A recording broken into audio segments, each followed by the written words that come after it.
Welcome to SVGTV's news for Friday, March 21st, 2025. I'm Triska Campbell with the details. As St. Vincent and the Grenadines and other countries in the region set up efforts to advance technical and vocational education and training TVET, Minister of Education Curtis King emphasized that St. Vincent and the Grenadines needs to expand its TVET facilities across the island. Minister King made the statement during the opening of the 36th Caribbean Association of National Training Authorities Cantor meeting, where he also highlighted the progress made in TVET within the country. So we have presently 5 institutes established throughout St. Vincent, and we are moving now to cover other areas in the Grenadines, as well as some of the rural communities on St. Vincent. That is not to say at present we don't have facilities in the rural communities, because in the far windward, Georgetown, to the far leeward, Pettibodel, we do have technical institutes. But we do believe that there's a greater need existing for us to take these very important facilities so that greater numbers could have access without having to travel that far. King noted that while there are many skilled workers in the country, many of them are not certified. He stressed the need for a concerted push to certify these workers, enabling them to be recognized for their skills and enhancing the overall workforce. These have been expanded greatly, and certification, which is absolutely important. We are forever ramping up our activities in that direction so that we can have more and more of our persons equipped with the necessary certification to allow them to gain employment anywhere in the Caribbean, by extension anywhere in the world. I want, though, as host of this important meeting, to emphasize our deep-felt conviction. And it's not a belief, it is a conviction that the time is now for the region to leverage technology as a cornerstone of our efforts to improve TVET. The Education Minister added that modernizing TVET programs is essential not only for St. Vincent and the Grenadines, but for the entire region. He pointed out that the evolving demands of the global job markets require an updated approach to TVET to ensure that the workforce is equipped with the relevant skills and knowledge. He offers unparalleled opportunities to modernize our systems, enhance access, foster innovation, and bridge the digital divide that too often limits learning platforms. Look, with technology, the possibilities are boundless. And I was getting ahead of myself because I wanted to just briefly give some examples and to talk about our personal experiences. Take, for example, virtual reality and augmented reality. These have been used to create immersive learning environments where students can practice complex skills in a simulated setting. The 36th Cantor meeting concluded yesterday at the Holiday Inn Express Hotel and was under the theme Leveraging Technology for an Improved TVET System in the Region. The event focused on exploring how technology can be used to enhance TVET systems, improve training delivery, and prepare students for future workforce demands. Sandy Bay Government School and St. Vincent Girls High School emerged as winners of the National School Gardening Competition 2025. The prize-giving and closing ceremony, which recognized the efforts of 20 participating schools, both primary and secondary school, was held recently at the SVG Girl Guides Association headquarters in Kingston. The prestigious Saboto Caesar Challenge Trophy was awarded to the St. Vincent Girls High School for their outstanding performance. Addressing the prize-giving ceremony was Senior Technical Officer in the Rural Transformation Unit, Beryl Thompson, who noted that the National School Gardening Competition is now in its 5th year. Thompson emphasized that each year they witness a spirit of perseverance, innovation, creativity, and collaboration among the students. Therefore, I think we should now put and see the school gardening and the school garden competition as well as a co-curricular activity like any other that being offered in school, as it helps to foster a skill beyond the academics, skills which may not be effectively taught within the classroom walls, but yet promote social integration and enhance self-discovery. One of the objectives of the National School Garden Competition is to encourage students to apply the principles of science, technology, engineering, and math, STEM, to agriculture. Increasingly, we have been seeing the achievement of this objective as schools tried hard to apply the principles to their production. The garden becomes a living laboratory where students apply science in the choice of their crop and the way they complement those crops. They apply technology in water harvesting and irrigation. We also see math as they measure the garden plots, and we see the engineering in the contouring and the construction of their beds and terraces.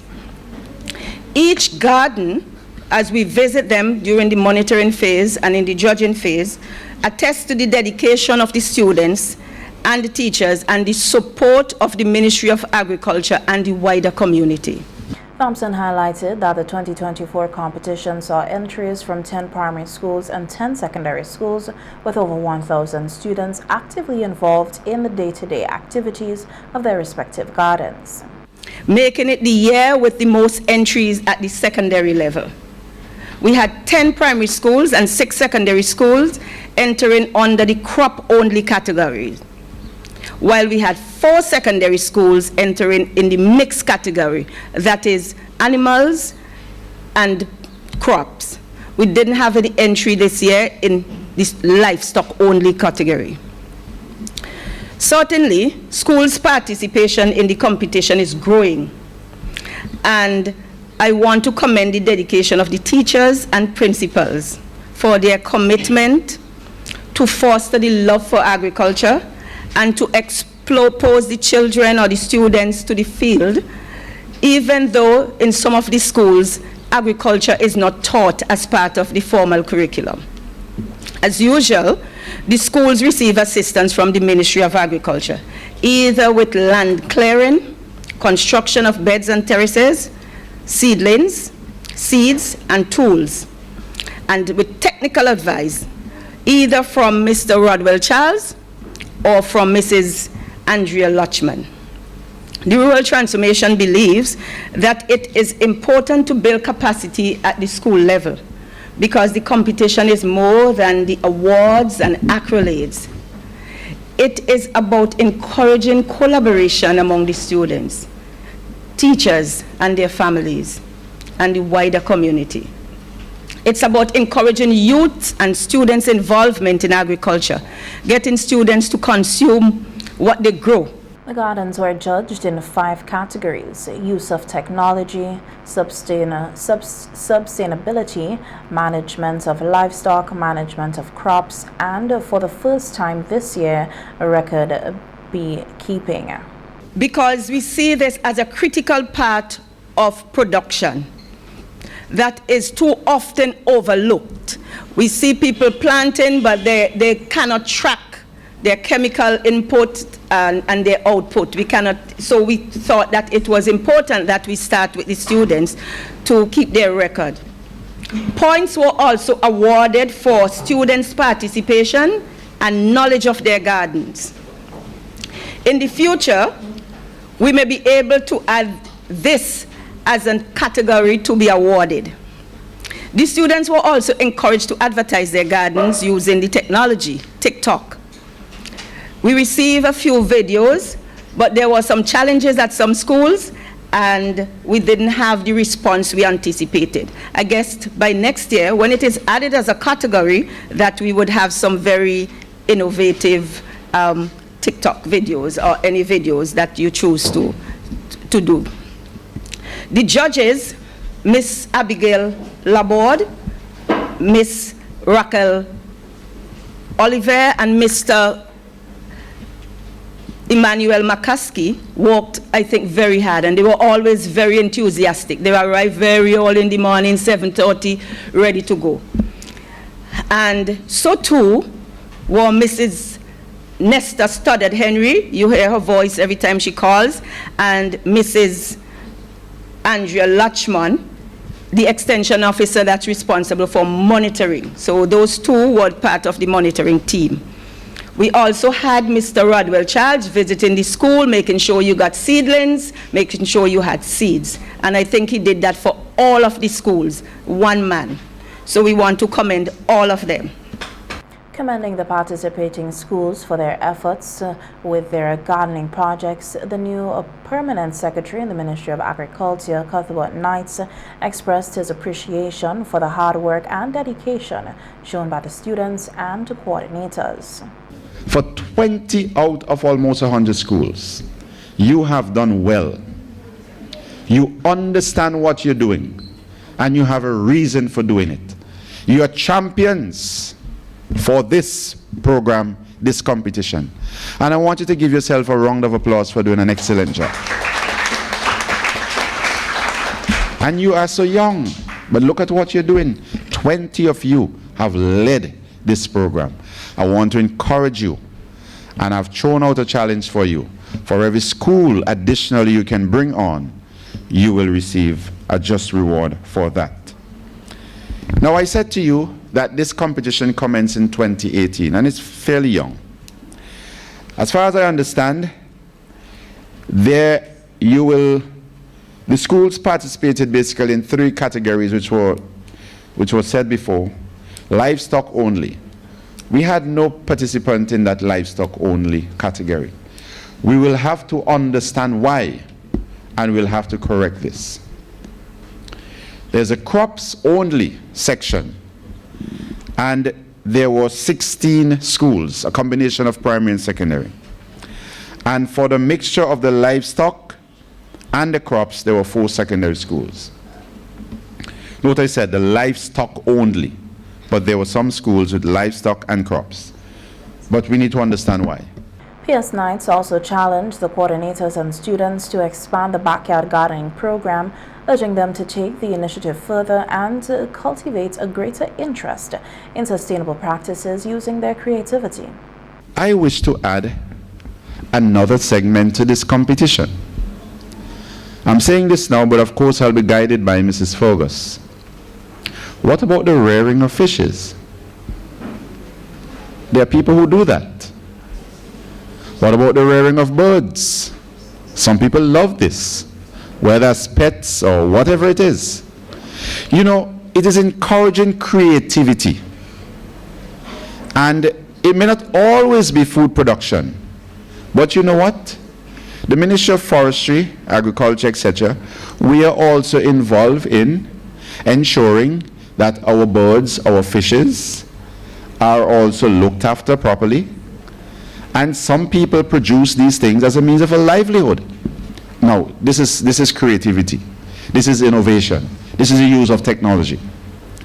And we want you, as our leader of this country will always say, as youths, you must fly with your wings unclipped. You should be able to imagine what you can do. What can you do with the birds, the fishes, the livestock, the food crops?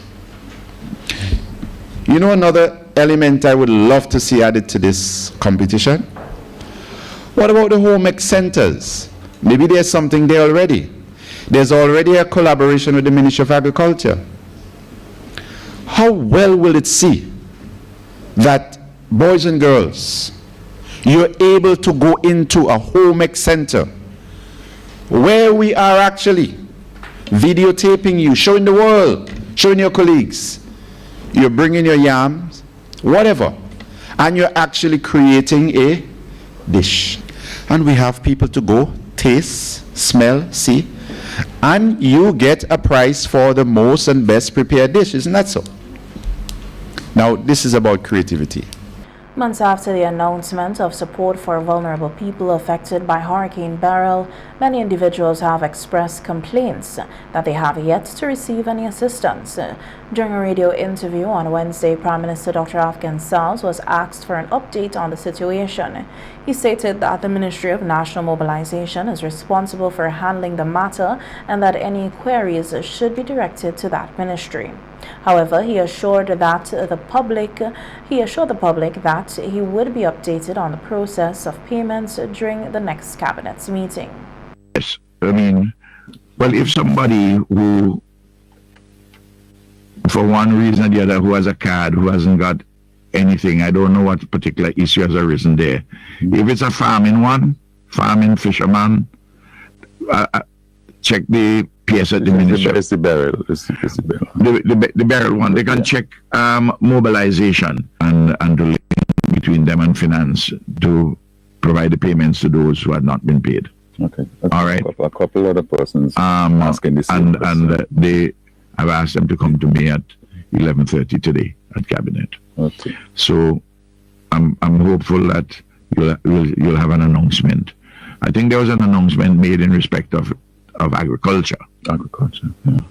This is the Beryl one mobilization. That's why I asked the question. Yeah.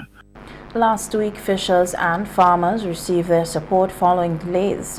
The Prime Minister had previously indicated that the release of funds had been delayed by a month. St. Vincent and the Grenadines will join the rest of the world tomorrow to observe the World Water Day. In recognition of the day, the Central Water and Sewage Authority, the CWSA, has conducted a week of educational and awareness activities aimed at engaging citizens on the importance of water conservation. Joan Ryan, Public Relations Officer with the CWSA, stated that they continue to emphasize the importance of water conservation, particularly how water scarcity could become a significant problem due to periods of drought and heavy rainfall. It's difficult. We have two seasons that we have difficulty in St. Vincent and the Grenadines to deal with. We have the rainy season, we have the dry season, and so during that period of time, there are challenges that we face here at the CWSA, and the better persons understand what we go through in getting water to them, the easier it would be on all of us, because we say to folks over the years to please get adequate containers at home so that you can have storage, the kind of storage that you require for your family. And unless you really understand the difficulty of getting water to you during a dry spell, it's like that doesn't, for some persons, they still don't understand how important that is. Ryan noted that the series of activities was specifically targeted at young people who are considered agents of change in the push for better environmental practices. Schools, Thomas Saunders Secondary, Intermediate High, JP Eustace, and the Buckerment Bay Secondary School to partner with us. So we took them to different sites for the CWSA, for example, down to the Dalloway Water Catchment, the Diamond Landfill, our Billy compound, the garage, etc. And here at the CWSA, where they were exposed to what happens at our lab and what happens in our metering section. So that was the school's career, the school field visits day. And on Wednesday, we had Customer Appreciation Day and also a small exhibition that we put on right outside in the center of the courtyard at the New Montrose complex, where we showcased again what happens in our lab and what happens with our metering section. We give customers who come in to pay their bills a bit of an education. In addition, the CWSA has partnered with several organizations and companies to hold a massive cleanup exercise tomorrow to culminate the activities for World Water Day. 3 critical areas have been identified for the cleanup initiative.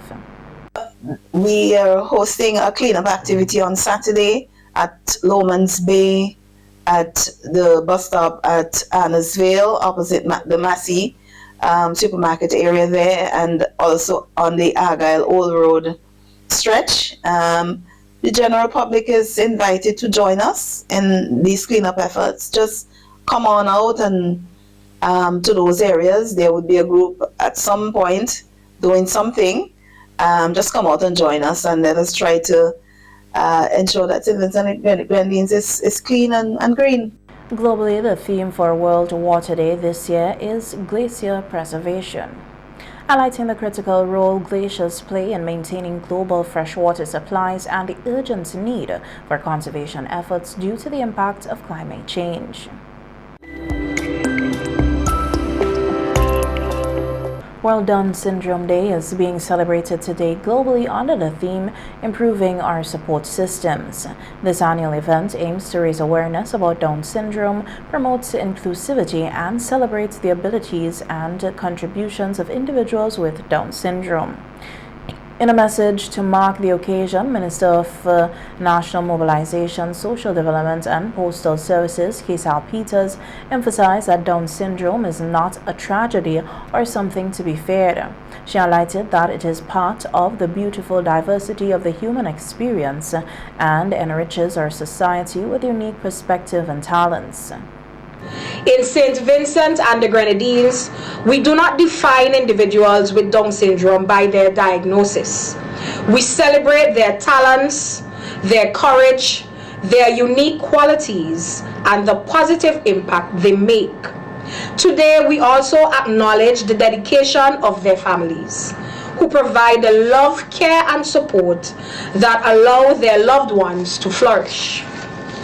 Minister Peters also highlighted that the day serves as a reminder of the importance of creating a society free from bias, where individuals with Down syndrome can thrive and contribute without facing prejudice.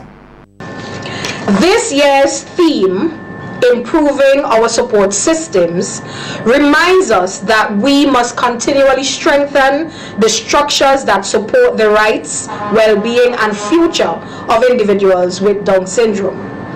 It is a call to action for us all to build a society where everyone, regardless of their abilities, has the support they need to thrive. On this day, we reaffirm our commitment to creating a nation where every person has the resources, opportunities, and care to lead a fulfilling life. Additionally, Peters announced the launch of 2 new initiatives aimed at empowering individuals with special disabilities. These initiatives are designed to provide better access to education, healthcare, and employment opportunities. She said these new programs would work alongside ongoing efforts and policies already in place to ensure that people with disabilities receive the support they need to lead fulfilling and independent lives. This year, we are taking bolder steps to reinforce our commitment. Soon, the ministry will operationalize a dedicated disability unit within the Ministry of National Mobilization. This unit will focus exclusively on the needs of individuals with disabilities, offering specialized support, advocacy, and services for people with Down syndrome and other conditions. Through this initiative, we aim to ensure full integration and participation in society. We also recognize that accessibility remains one of the greatest challenges for persons with disabilities, particularly when it comes to transportation. To address this, the ministry will soon launch the MOVE campaign, a national initiative aimed at making transportation more accessible for persons with disabilities. This campaign will focus on improving transportation infrastructure to ensure that individuals with Down syndrome, along with all persons with disabilities, can move freely access opportunities, and live independently. Minister Peters reaffirms the government's commitment to improving the lives of all citizens, especially those with special needs, and creating a more inclusive society for everyone. As part of the efforts to combat crime, Sergeant of Police LeFleur Williams outlined ways in which the public can help to protect themselves from criminal activities. During an appearance on Cop Chat program, Williams emphasized several strategies the public can use to enhance their personal safety within the laws of St. Vincent and the Grenadines. Among the tips shared, Williams advised individuals to stay in populated areas as isolation can make them vulnerable and easier targets for criminals. There's immediate actions. Move to a well-lit or populated area. Call a trusted person or the police. Avoid engaging with potential threats and create distance. Use personal safety apps or carry a whistle, pepper spray if it is legal, or a personal alarm. There should be specific areas that women should avoid. Isolated roads and poorly lit areas at night, public transport where harassment may concern. Events or social gathering is involved, increase the risk of assault. But be mindful that if you're leaving home, also be mindful that you should know how you should be getting back home. And just to know that it is always imperative on someone to let someone know that where you are going, so in the event that something goes wrong. This person can say yes. I know that Sergeant Lewis went to Siki Graves and he should have been back by this specific time. Sergeant Williams highlighted the critical role of community cooperation in preventing crime, noting that individuals should feel comfortable reporting suspicious activities to authorities. The Royal St. Vincent and the Grenadines Police Force has responded to public concerns regarding recent enforcement operations aimed at upholding traffic regulations. In a release, the SVG Police Force clarified that these regulations are long-standing provisions within the country's laws designed to improve road safety and security for all citizens, residents, and visitors. The SVG Police Force says it is crucial that all road users comply with these standards to promote safety and reduce traffic-related incidents. According to the release, the Traffic Department has met with key stakeholders, particularly registration plate manufacturers, to reiterate clear guidelines regarding lawful plate specifications. The department also highlighted the widespread issue of heavily tinted front and rear windshields, which significantly reduce driver visibility and obstruct clear viewing of license, disc, and stickers. The SVG Police Force is urging motorists to discontinue this practice to ensure safer driving conditions. In addition, the misuse of vehicle insurance has been identified as a major concern. Common offenses include partial insurance payments, the cancellation of policies while continuing to operate vehicles, and driving uninsured vehicles, all of which pose significant risks to road users. Passengers overload in minibuses has also been flagged as an ongoing issue. Improper vehicle lighting is another growing concern. Offenses include replacing standard lights with excessively bright lights, operating vehicles without functional registration plate lights, and playing loud music in motor vehicles without written permission from the Commissioner of Police. In response to these issues, the SVG Police Force has granted a grace period from March 21st, 2025 to April 3rd, 2025, during which motorists can regularize their registration plates, tire markings, excessive lighting, and amplified music practices in accordance with the law of the Royal St. Vincent and the Grenadines Police Force also says it remains committed to enforcing the law fairly and consistently, and cooperation from the public is vital as they work together to maintain order and safety on the nation's roads.